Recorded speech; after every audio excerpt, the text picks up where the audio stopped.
Hello everyone, this is Divya and welcome to my channel dialectical girl. और आज की इस वीडियो में हम सॉल्व करेंगे AIBE के previous year question paper. AIBE के रजिस्ट्रेशन से स्टार्ट हो चुके हैं और साथ ही में एग्जामिनेशन डेट भी अनाउंस हो चुकी है। तो आज की इस वीडियो में हम एक क्विक इन्फो लेंगे AIBE की इम्पॉर्टेंट डेट्स का, उसके सिलेबस का, और साथ ही में हम प्रीवियस ईयर क्वेश्चन पेपर भी सॉल्व करेंगे। मैंने और भी कई इंपॉर्टेंट टॉपिक्स पर वीडियोस बनाई हुई हैं। अगर आपने मेरी प्रीवियस वीडियोस नहीं देखी हैं तो वो आप मेरा चैनल विजिट करके देख सकते हैं या फिर मेरी प्लेलिस्ट में जाकर देख सकते हैं। और अगर आपको मेरी वीडियोस पसंद आती हैं तो मेरी वीडियोस को लाइक करिएगा, अपने व्यूज़ कमेंट करिएगा, वीडियोस को अपने फ्रेंड्स के साथ शेयर करिएगा और हाँ, मेरे चैनल को सब्सक्राइब ज़रूर करिएगा। तो चलिए बिना किसी देरी के ये वीडियो स्टार्ट करते हैं। तो सबसे पहले हम बात करते हैं इम्पॉर्टेंट डेट्स की। तो AIBE 18 की इम्पॉर्टेंट डेट्स हैं। तो ऑनलाइन रजिस्ट्रेशन स्टार्ट हो चुके हैं 16 अगस्त 2023 से और ये क्लोज़ होंगे 30 सितंबर 2023 को। और साथ ही में ऑनलाइन मोड के थ्रू पेमेंट करने की डेट भी 16 अगस्त 2023 से लेकर 30 सितंबर 2023 तक है। अगर आपके फॉर्म में कोई मिस्टेक हो जाती है तो उसको करेक्ट करने की लास्ट डेट है अक्टूबर 10, 2023। एडमिट कार्ड रिलीज़ होंगे अक्टूबर 20, 2023 और डेट ऑफ एग्जामिनेशन है अक्टूबर 29, 2023। अब हम बात करते हैं AIBE के सिलेबस के बारे में। तो अगर हम सिलेबस को देखें तो हमें टोटल 19 टॉपिक्स दिए गए हैं, जिसमें हमें सब्जेक्ट भी मेंशन किए हुए हैं कि कौन कौन से सब्जेक्ट से पेपर में क्वेश्चंस आएंगे एंड नंबर ऑफ़ क्वेश्चंस भी मेंशन किए हुए हैं, यानी कि एक पर्टिकुलर सब्जेक्ट से कितने नंबर ऑफ़ क्वेश्चंस आएंगे ये चीज़ भी हमें सिलेबस में मेंशन की गई है। तो अगर हम इस अकॉर्डिंग पढ़ाई करेंगे कि जिस भी सब्जेक्ट से ज़्यादा क्वेश्चंस आएंगे हमें उसे ज़्यादा थॉरली प्रिपेयर करना है ताकि हम ज़्यादा से ज़्यादा क्वेश्चन अटेम्प्ट कर पाएँ और हमारा पेपर अच्छे से अच्छा हो पाए। फॉर एग्जाम्पल अगर हम देखें तो कॉन्स्टिट्यूशनल लॉ से 10 क्वेश्चंस पूछे जाएंगे, IPC से 8, CRPC से 10, CPC से 10, एविडेंस एक्ट से 8 एंड फैमिली लॉ से 8 क्वेश्चंस पूछे जाएंगे। Law of contract, specific relief, property laws, negotiable instrument act, इन सारे में से भी 8 क्वेश्चंस पूछे जाएंगे। तो जिन सब्जेक्ट से ज़्यादा क्वेश्चंस पूछे जा रहे हैं हमें उन सब्जेक्ट्स को थॉरली प्रिपेयर करना है ताकि हम अच्छे से अच्छा स्कोर कर सकें अपने एग्ज़ाम में। टोटल 100 मार्क्स का एग्ज़ाम होगा, 100 क्वेश्चंस पूछे जाएंगे। ईच क्वेश्चन कैरीज 1 मार्क और कोई भी नेगेटिव मार्किंग नहीं है, इसलिए अगर आपको कोई भी आंसर कॉन्फिडेंटली नहीं आता है तो भी आप उस क्वेश्चन को अटेम्प्ट करके आंसर कर सकते हो, क्योंकि आपका कोई भी मार्क्स डिडक्ट नहीं होगा as there is no negative marking. Exam duration 3 hours की है और एग्ज़ाम मोड यानी कि एग्ज़ाम ऑफलाइन बेस्ड होगा, पेपर बेस्ड टेस्ट होगा।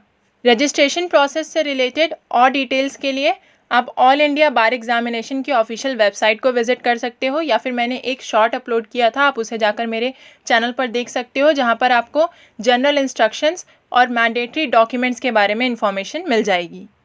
अब हम प्रीवियस ईयर के क्वेश्चन पेपर को सॉल्व करना स्टार्ट करते हैं। तो क्वेश्चन 1 कहता है कि जो Hindu maintenance and adoption act 1956 का सेक्शन 12 है वो किस चीज़ से डील करता है। A. Rights of adoptive parents to dispose of their properties, B. effects of adoption, C. presumption as to document relating to adoption and D. cancellation of adoption। तो इसका right answer है effects of adoption। Hindu maintenance and adoption act 1956 का जो section 12 है वो effects of adoption से deal करता है। क्वेश्चन 2 कहता है कि फॉलोइंग केसेस में से कौन सा केस पब्लिक इंटरेस्ट लिटिगेशन में इंटरटेन नहीं किया जाएगा, यानी कि कौन सा केस हम पब्लिक इंटरेस्ट लिटिगेशन में फाइल नहीं कर सकते हैं। A. Family pension, B. Petitions from riot victims, C. Neglected children या D. Landlord tenant matter. तो इसका राइट आंसर है लैंडलॉर्ड टेनेंट मैटर। जो भी लैंडलॉर्ड और टेनेंट से रिलेटेड मैटर्स होते हैं उनको हम पब्लिक इंटरेस्ट लिटिगेशन के थ्रू फाइल नहीं कर सकते हैं। क्वेश्चन 3 कहता है who is known as father of public interest litigation in India, यानी कि इंडिया में father of public interest litigation किसे कहा जाता है। A. Justice A.N. Ray, B. Justice Y.V. Chandrachud, C. Justice R.S. Pathak या फिर D. Justice P.N. भागवती। तो इसका करेक्ट आंसर है D. Justice P.N. Bhagwati. Justice P.N. Bhagwati chief justice of India भी रह चुके हैं फ्रॉम जुलाई 12, 1985 टू दिसंबर 20, 1986 और PIL केसेस के लिए उनके कंट्रीब्यूशन को देखते हुए उन्हें father of public interest litigation in India भी कहा जाता है। क्वेश्चन 4 कहता है which of the following is not a real purpose of public interest litigation, यानी कि पब्लिक इंटरेस्ट लिटिगेशन का इनमें से कौन सा रियल पर्पस नहीं है। Option A, vindication of the rule of law. Option B, facilitate effective access to justice. Option C, meaningful realization of fundamental rights. या option D, getting famous and making wealth. तो इसका answer तो बहुत ही obvious है, option D, getting famous and making wealth. Public interest litigation का real purpose famous या फिर रिच होना नहीं है। क्वेश्चन 5 कहता है कि इनमें से कौन सा right Hussainara Khatoon versus state of Bihar में एक बेसिक फंडामेंटल राइट के रूप में इमर्ज हुआ था। A, right to speedy justice. B, right to clean environment. C, right to free legal aid. या फिर डी, नन ऑफ दीज। तो हुसैनारा खातून वर्सेस स्टेट ऑफ बिहार में right to speedy trial as a basic fundamental right emerge हुआ था, इसलिए इसका correct answer होगा right to speedy justice. Question 6 कहता है which of the following writ can be issued against usurpation of public office, यानी कि गलत तरीके से पब्लिक ऑफिस होल्ड करने पर कौन सी रिट इशू की जा सकती है। Option A, writ of mandamus. Option B, writ of certiorari. Option C, writ of quo warranto. या फिर option D, writ of prohibition. तो इसका करेक्ट आंसर है option C, writ of quo warranto. इसका मीनिंग होता है बाय व्हाट वारंट, यानी by what authority, यानी कि किस अथॉरिटी से या किस वारंट से आप उस ऑफिस को होल्ड कर रहे हो, तो इस रिट को इशू करके हम ये चीज़ पूछ सकते हैं। रिट ऑफ मैंडमस का मीनिंग होता है we command. Writ of certiorari का मीनिंग होता है to certify. Writ of prohibition का मतलब होता है टू प्रिवेंट और फॉरबिड एनी एक्ट। एंड हमारे पास कॉन्स्टिट्यूशन में 5 रिट्स हैं, जिसमें से 5th रिट है habeas corpus, to have a body. Question 7, Rich versus Baldwin case deals with. Rich versus Baldwin case किससे रिलेट करता है या किससे डील करता है। A, corporation. B, natural justice. C, state liability. या फिर डी, डेलीगेटेड लेजिस्लेशन। तो Rich versus Baldwin case UK labour law का केस है, जो कि हाउस ऑफ लॉर्ड्स के थ्रू हेयर किया गया था, और इस केस में नेचुरल जस्टिस की जो डॉक्ट्रिन है उसको एक्सटेंड किया गया था, तो ये केस नेचुरल जस्टिस से डील करता है। Question 8, the meaning of audi alteram partem is. Audi alteram partem एक लैटिन मैक्सिम है और हमसे इसका मीनिंग पूछा जा रहा है। Option A, a person can not be condemned without being heard. B, an adjudicating authority must give a speaking order. C, no man can be a जज इन हिज ओन केस। या फिर D, no one should fear the courts. तो इसका right answer है a person can not be condemned without being heard, option A. तो जैसा कि मैंने पहले भी बताया कि ऑडी अल्ट्रम पार्टम एक लैटिन मैक्सिम है, जिसका मतलब होता है no person should be judged without a fair hearing in which each party is given the opportunity to respond to the evidence against them. यानी कि हमें दोनों पार्टी को सुनने के बाद ही किसी एक जजमेंट पर आना चाहिए, हमें दूसरी पार्टी को भी उसका पक्ष रखने का प्रॉपर मौका देना चाहिए। Listen to the other side और let the other side be heard as well. Question 9, rules made by Bar Council of India in exercising its rule making power under, यानी कि कौन से एक्ट के तहत जो बार काउंसिल ऑफ इंडिया है वो अपनी रूल मेकिंग पावर एक्सरसाइज करके रूल्स बना सकती है। तो यहाँ पर हमें चारों एक्ट सेम दिए गए हैं, बट इनके इनैक्टमेंट ईयर्स चेंज किए गए हैं, तो हमें उसके थ्रू राइट आंसर बताना है। तो option A, the advocates act 1951। B, the advocates act 1954। C, the advocates act 1961। या फिर डी, द एडवोकेट्स एक्ट 1964। तो इसका करेक्ट आंसर है option C, the advocates act 1961। Question 10, which one of the following is not a ground of divorce in the Hindu marriage act. Hindu marriage act में इनमें से कौन सा डिवोर्स का एक ग्राउंड नहीं है। A, mental disorder. B, venereal disease in communicable form. C, incurable unsound mind. D, living separately for less than 3 months। तो इसका करेक्ट आंसर है option D, living separately for less than 3 months। Question 11, Indian Christians can obtain divorce under which of the following enactments. Following enactment में से कौन से enactment के अंदर Indian Christians divorce obtain कर सकते हैं। A, special marriage act 1954। B, Christian marriage act 1872। C, Indian divorce act 1869। या फिर डी, स्पेशल मैरिज एक्ट 1872। तो इसका करेक्ट आंसर है सी, इंडियन डिवोर्स एक्ट 1869। क्वेश्चन 12 कहता है कि अगर कोई एडवोकेट स्टेट बार काउंसिल की डिसिप्लिनरी कमेटी के द्वारा दिए गए किसी ऑर्डर से अग्रीव फील करता है, जो कि एडवोकेट्स एक्ट के सेक्शन 35 के अंडर दिया गया है, या फिर किसी स्टेट का कोई एडवोकेट जनरल अग्रीव फील करता है, तो फिर वो बार काउंसिल ऑफ इंडिया में अपील कर सकते हैं। कितने टाइम पीरियड के अंदर? ए 30 डेज़ के अंदर, बी 45 डेज़ के अंदर, सी 60 डेज़, या फिर डी 90 डेज़। तो इसका करेक्ट आंसर है सी 60 डेज़। जिस भी दिन पे उन्हें वो ऑर्डर कम्युनिकेट होता है उससे लेकर 60 डेज़ के अंदर वो बार काउंसिल ऑफ इंडिया में अपील कर सकते हैं। क्वेश्चन 13 कहता है कि एबीसी प्राइवेट लिमिटेड कंपनी अपने आप को पब्लिक कंपनी में कन्वर्ट कर सकती है अपने memorandum of association and articles of association में चेंजेस करके, और साथ ही कौन सा रेजोल्यूशन पास करके? A ordinary resolution, B special resolution, C board resolution, या फिर डी नन ऑफ दीज। तो इसका करेक्ट आंसर है बी स्पेशल रेजोल्यूशन। कोई भी प्राइवेट लिमिटेड कंपनी अपने आप को पब्लिक कंपनी में कन्वर्ट कर सकती है अपने memorandum of association and articles of association में चेंजेस करके, और साथ ही एक स्पेशल रेजोल्यूशन पास करके। Question 14, doctrine of lifting of or piercing the corporate veil is associated with. ये डॉक्ट्रिन किससे एसोसिएटेड है? A labour law, B company law, C banking law, या फिर डी सर्विस लॉ। तो इसका करेक्ट आंसर है B company law. Question 15, under which of the environment protection act 1986 an appeal to the national green tribunal NGT lies. The environment protection act 1986 के कौन से section के तहत हम नेशनल ग्रीन ट्रिब्यूनल में अपील फाइल कर सकते हैं? A section 4A, B section 5A, C section 6A, D section 7A। इसका करेक्ट आंसर है B section 5A। Section 5A provides for the provision of appeal against an order or decision of the appellate authority. Question 16. Which one of the following fundamental duties relates to environmental protection? Following में से कौन सी fundamental duty environmental protection से relate करती है? A. Article 51A Clause B, B. Article 51A Clause G, C. Article 51A Clause J, D. Article 51A Clause K। तो इसका right answer है B article 51A clause ji.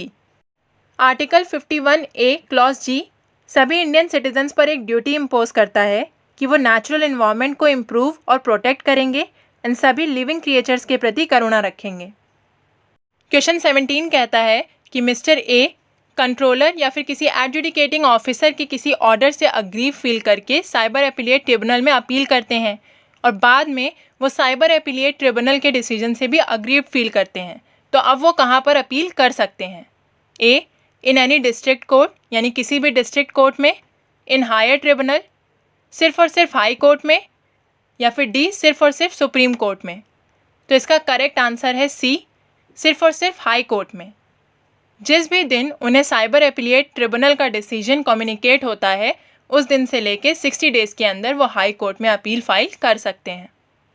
Question 18, mister X a person who is intended by mister Y an originator to receive the electronic record is under the IT act known as A intermediary, B originator's agent, C addressee, D key holder. इसका correct answer है C addressee, और इसकी definition हमें दी IT act 2000 में section 2 clause B में दी गई है। Question 19, trade union के रजिस्ट्रेशन के लिए मिनिमम कितने नंबर ऑफ मेंबर्स रिक्वायर्ड होते हैं? A 2, B 3, C 5, या फिर D 7। तो इसका करेक्ट आंसर है 7। किसी भी ट्रेड यूनियन के रजिस्ट्रेशन के लिए मिनिमम नंबर ऑफ मेंबर्स जो रिक्वायर्ड होते हैं वो होते हैं 7। Question 20, the text of the certified standing orders shall be prominently posted by the employer dash and in the language understood by the majority of his workmen। Certified standing orders का जो text होता है वो employer द्वारा कौन सी language में post किया जाएगा? A Hindi, B English, C Devanagari script, D language specified in 8th schedule of the constitution. तो इसका राइट आंसर है बी इंग्लिश। स्टैंडिंग ऑर्डर्स का जो भी टेक्स्ट होगा वो इंग्लिश में पोस्ट किया जाएगा और साथ ही साथ उस लैंग्वेज में पोस्ट किया जाएगा जो कि मेजॉरिटी ऑफ वर्कमैन को समझ आती हो, यानी कि जो मेजॉरिटी ऑफ वर्कमैन जिस लैंग्वेज को समझते हो उस लैंग्वेज में पोस्ट किया जाएगा एंड इंग्लिश में पोस्ट किया जाएगा। क्वेश्चन 21, एक एडवोकेट लॉ प्रैक्टिस करने के साथ साथ किसी रिकॉग्नाइज्ड यूनिवर्सिटी से एफिलिएटेड इंस्टीट्यूशन में लॉ पढ़ा सकता है एक दिन में कितने आवर्स के लिए? A 5 hours, B 3 hours, C 2 hours या फिर D 4 आवर्स? तो इसका करेक्ट आंसर है B 3 आवर्स, यानी कि 3 आवर्स से ज़्यादा वो किसी इंस्टीट्यूशन में एक दिन में टीचिंग टेकअप नहीं कर सकता है अपनी लॉ प्रैक्टिस के साथ साथ।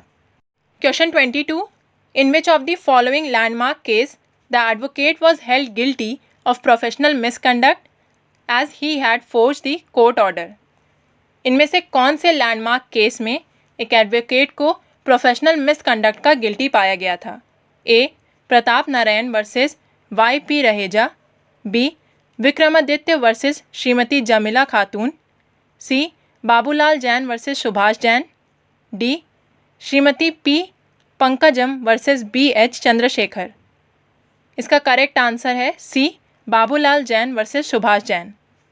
क्वेश्चन 23 कहता है कि सपोज कोई रोड एक्सीडेंट अकर हो जाता है एंड बीइंग एन एडवोकेट आपका क्या करेक्ट वे होगा उस सिचुएशन को अप्रोच करने का? A पहले आप FIR फाइल करेंगे, then petition and then summon to insurance company. B पहले पेटिशन फाइल करेंगे, then FIR, then summon to insurance company. C summon to insurance company, then petition, then FIR, या फिर D FIR then summon to insurance company and then petition? तो इसका correct way है यानी correct order है option D, पहले FIR file करेंगे, then हम समन करेंगे इंश्योरेंस कंपनी को एंड देन हम पटिशन फाइल करेंगे। क्वेश्चन 24, द प्रिंसिपल ऑफ उबी जस इबी रिमीडियम वॉज रिकॉग्नाइज्ड इन? उबी जस इबी रिमीडियम का जो प्रिंसिपल है वो फॉलोइंग में से कौन से केस में रिकॉग्नाइज किया गया था? तो सबसे पहले तो उबी जस इबी रिमीडियम एक लैटिन मैक्सिम है जिसका मतलब होता है wherever there is a right there is a remedy. अब हम ऑप्शंस देखते हैं। Option A Winterbottom versus Wright, B Chapman versus Pickersgill, C Ashby versus White, या फिर डी रेलेंट्स वर्सेस फ्लेचर? तो इसका करेक्ट आंसर है C Ashby versus White. Question 25, the Gloucester grammar school case is a landmark case based on which of the following maxim? Gloucester grammar school का जो case है वो कौन सी मैक्सिम पर based है? A damnum sine injuria, B injuria sine damnum, C volenti non fit injuria, D audi alteram partem? तो इसका correct answer है A damnum sine injuria. Damnum sine injuria का मतलब होता है damage without infringement of any legal right, यानी किसी legal right को इन्फ्रिंज किए बिना अगर कोई डैमेज होता है तो उसको हम डैमनम साइने इंजूरिया के अंदर काउंट करते हैं। इंजूरिया साइना डैमनम का मतलब होता है legal injury without any physical injury, यानी कि injury without damage. Volenti non fit injuria का मतलब होता है to a willing person it is not a wrong, यानी कि जो भी पर्सन नोइंगली और वॉलेंटरीली अपनी लाइफ रिस्क करता है या डेंजर में डालता है, वो अगर उस एक्ट से उसको कोई इंजरी हो जाती है तो वो उसकी रिकवरी नहीं क्लेम कर सकता है। और ऑडी अल्ट्रम पार्टम का मीनिंग हमने पहले भी जाना था कि हमें दूसरी पार्टी को भी हेयर करना चाहिए। Without hearing the other side हम कोई भी जजमेंट नहीं दे सकते हैं, हमें दूसरी पार्टी को भी एक इक्वल अपॉर्चुनिटी देनी चाहिए उसका केस प्रेजेंट करने के लिए। Question 26, the national consumer disputes redressal commission under the consumer protection act 2019 shall have the jurisdiction to complaints where the value of the good or services paid as consideration exceed rupees A 2 crore, B 10 crore, C 50 crore, या फिर D 100 crore? इसका correct answer है A 2 crore. जहाँ पर भी goods और services के consideration की जो वैल्यू है वो 2 करोड़ से एक्सीड कर जाती है तो कंज्यूमर प्रोटेक्शन एक्ट 2019 के तहत national consumer dispute redressal commission उन केसेस की कंप्लेंट्स ले सकता है। Question 27, under section 41 of the consumer protection act 2019 an appeal from the order of the district commission lies to? Consumer protection act 2019 के section 41 के अंदर अगर हमें डिस्ट्रिक्ट कमीशन के किसी ऑर्डर पर अपील करनी है तो वो अपील हम किसको करेंगे? A state commission, B consumer tribunal, C national commission, या फिर डी हाई कोर्ट? तो इसका करेक्ट आंसर है ए स्टेट कमीशन। डिस्ट्रिक्ट कमीशन के किसी भी ऑर्डर की अगर हमें अपील करनी है तो वो हम स्टेट कमीशन को करेंगे। Question 28, For an individual to be deemed to be resident in India in any previous year, one of the condition is, किसी भी पर्सन को प्रीवियस ईयर में इंडियन रेजिडेंट मानने के लिए कौन सी कंडीशन फुलफिल होनी चाहिए? A, if he is in India for a period of 182 days or more during the previous year. B, if he is in India for a period of 180 days or more during the previous year. C, if he is in India for a period of 181 days or more during the previous year. या फिर D, if he is in India for a period of 360 days or more during the previous year. तो इसका correct answer है ए. अगर वो India में previous year में 182 days या फिर उससे ज़्यादा रहा है तो उसको हम इंडियन रेजिडेंट मानेंगे प्रीवियस ईयर के लिए. क्वेश्चन 29. मिस्टर कपूर ने जनवरी 2021 में एक रेजिडेंशियल हाउस परचेज किया 80 लाख का. फिर उन्होंने वही हाउस अप्रैल 2022 में 94 लाख का सेल कर दिया. उस हाउस की सेल से उन्हें 14,000 का गेन हुआ. अब उस पर जो टैक्स चार्ज किया जाएगा वो इनमें से फॉलोइंग हेड्स में से कौन से हेड के अंदर चार्ज किया जाएगा? A, income from capital gains. B, income from house property. C, income from profit and gains from business or profession. या फिर D, income from other sources. तो इसका करेक्ट आंसर है option A, income from capital gains. Question 30.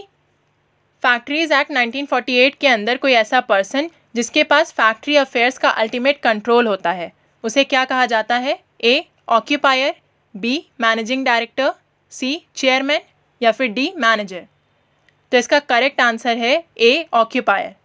Occupier की definition हमें section 2 clause 9 में बताई गई है द फैक्ट्रीज एक्ट 1948 में. क्वेश्चन 31. अगर किसी फैक्ट्री में 1000 से ज़्यादा वर्कर्स एम्प्लॉयड हैं तो फिर इन्हें किसे अपॉइंट करना होगा प्रिस्क्राइब ड्यूटीज़ को कैरी आउट करने के लिए? A, safety officer. B, welfare officer. C, development officer. या फिर डी, नन ऑफ दीज. तो इसका करेक्ट आंसर है ए, सेफ्टी ऑफिसर, जिसके बारे में हमें सेक्शन 40B में बताया गया है फैक्ट्रीज एक्ट 1948 के. Question 32.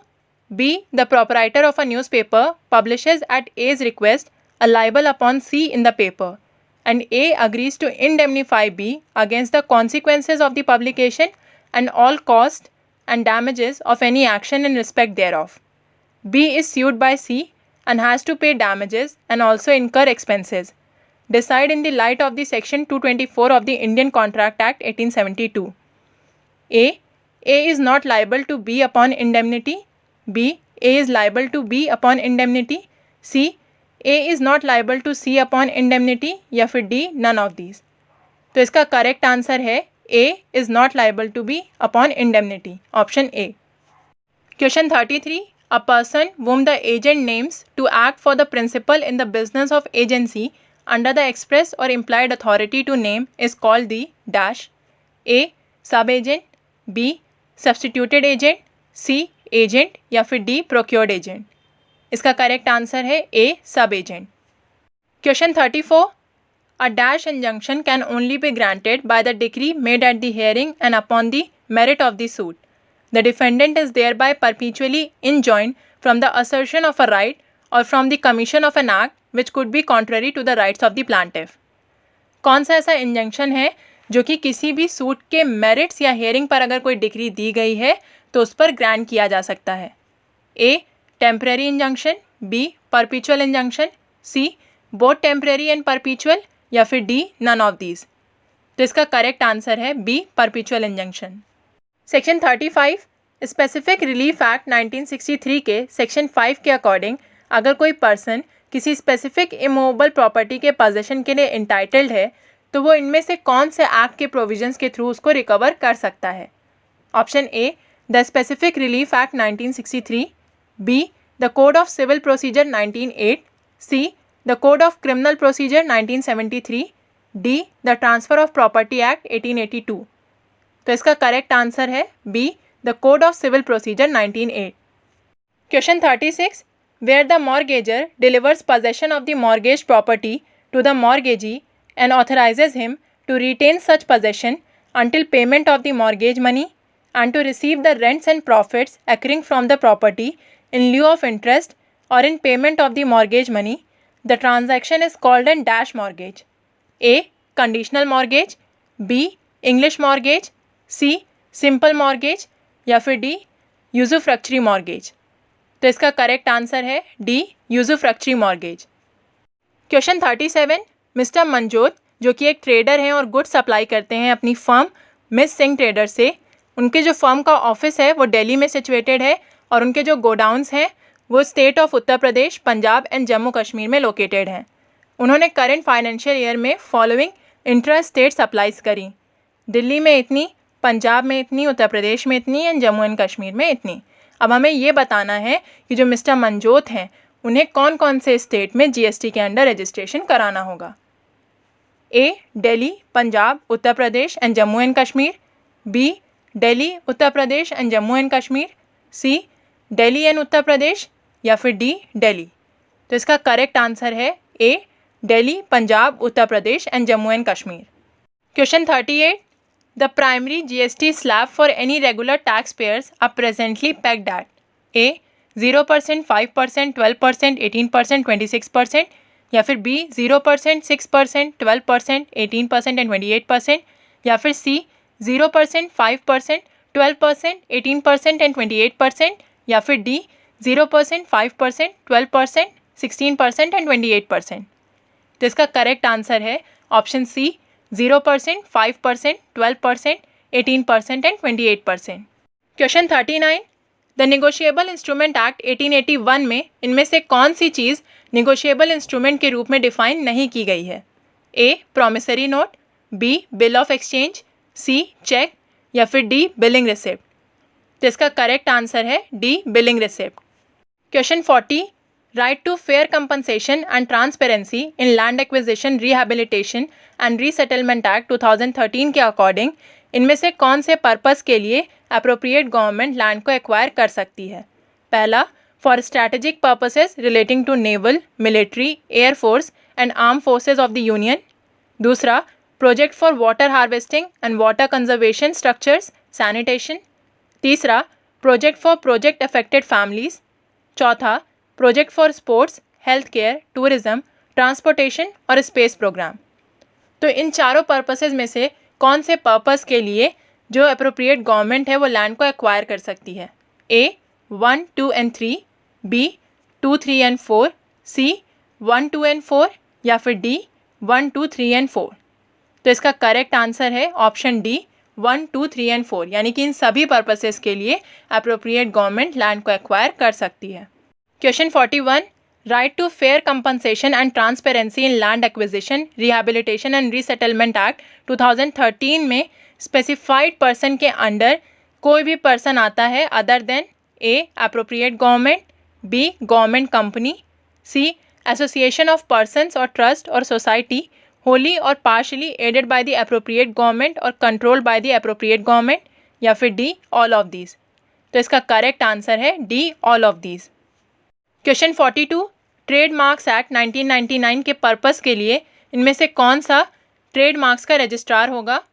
A controller general of patents, designs and trademarks, B controller general of copyright, design and trademarks, C director general of patent, designs and trademarks, या फिर D director general of copyright, designs and trademarks.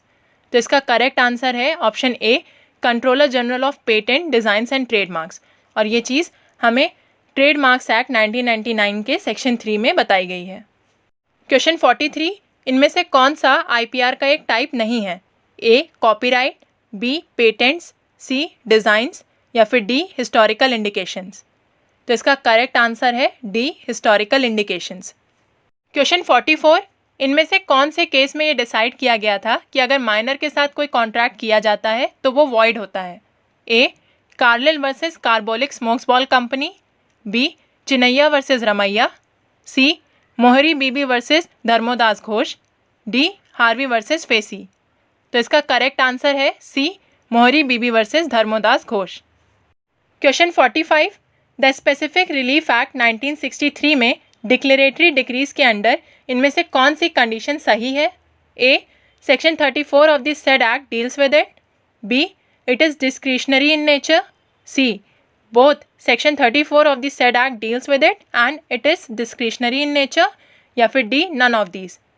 तो इसका correct answer है option C both, यानी कि the specific relief act 1963 के अंदर जो डिक्लेरेटरी डिक्रीज हैं वो सेक्शन 34 में बताई गई हैं और साथ ही साथ वो डिस्क्रिशनरी इन नेचर होती हैं।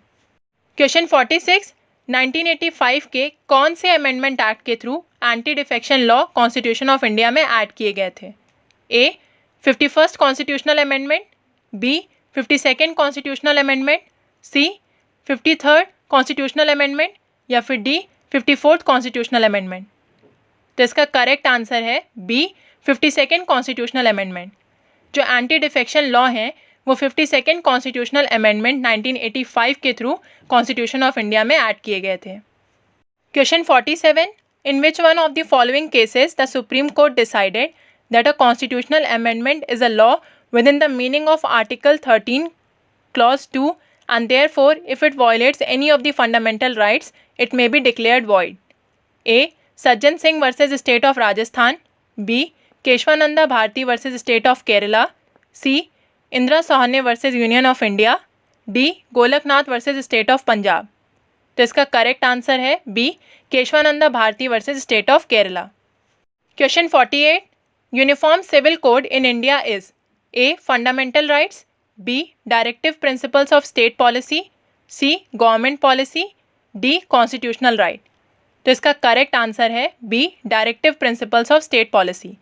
Uniform civil code in India is directive principles of state policy. Question 49, as per article 16 no citizen shall on grounds only of dash or any of them be ineligible for or discriminated against in respect of any employment or office under the state. A. Religion, race, caste, sex, descent, place of birth, residence. B. Religion, age, caste, sex, descent, place of birth, residence. C. Religion, race, age, sex, descent, place of birth, residence. या फिर D. Religion, race, caste, sex, descent, place of birth, age. तो इसका correct answer है option A religion, race, caste, sex, descent, place of birth, residence. Question 50, the minimum number of जजेस who are to sit for the purpose of deciding any case involving a substantial question of law as to the interpretation of the constitution or for the purpose of hearing any reference under article 143 shall be। कितने minimum number of जजेस की bench होनी चाहिए कोई भी ऐसा case decide करते time जिसमें कोई substantial question of law involve हो, जिसके थ्रू कॉन्स्टिट्यूशन का इंटरप्रिटेशन करना हो या फिर आर्टिकल 143 के अंडर कोई हेयरिंग कंडक्ट करनी हो? A 2, B 3, C 4 या D 5। तो इसका करेक्ट आंसर है 5। मिनिमम 5 नंबर ऑफ जजेस की बेंच होनी चाहिए। So that's all for today. अपनी नेक्स्ट वीडियो में हम AIBE के क्वेश्चन पेपर के 50 मोर क्वेश्चंस डिस्कस करेंगे। आई होप आपको आज की इस वीडियो के सारे पॉइंट्स अच्छे से समझ आए होंगे और क्लियर हुए होंगे। अगर आपको कोई भी क्वेरी है तो वो आप मुझे कमेंट सेक्शन में पूछ सकते हैं। अगर आपको ये वीडियो पसंद आई है तो do like this video, share this video with your friends and yes, don't forget to subscribe to dialectical girl for more such educational content. Thank you for watching.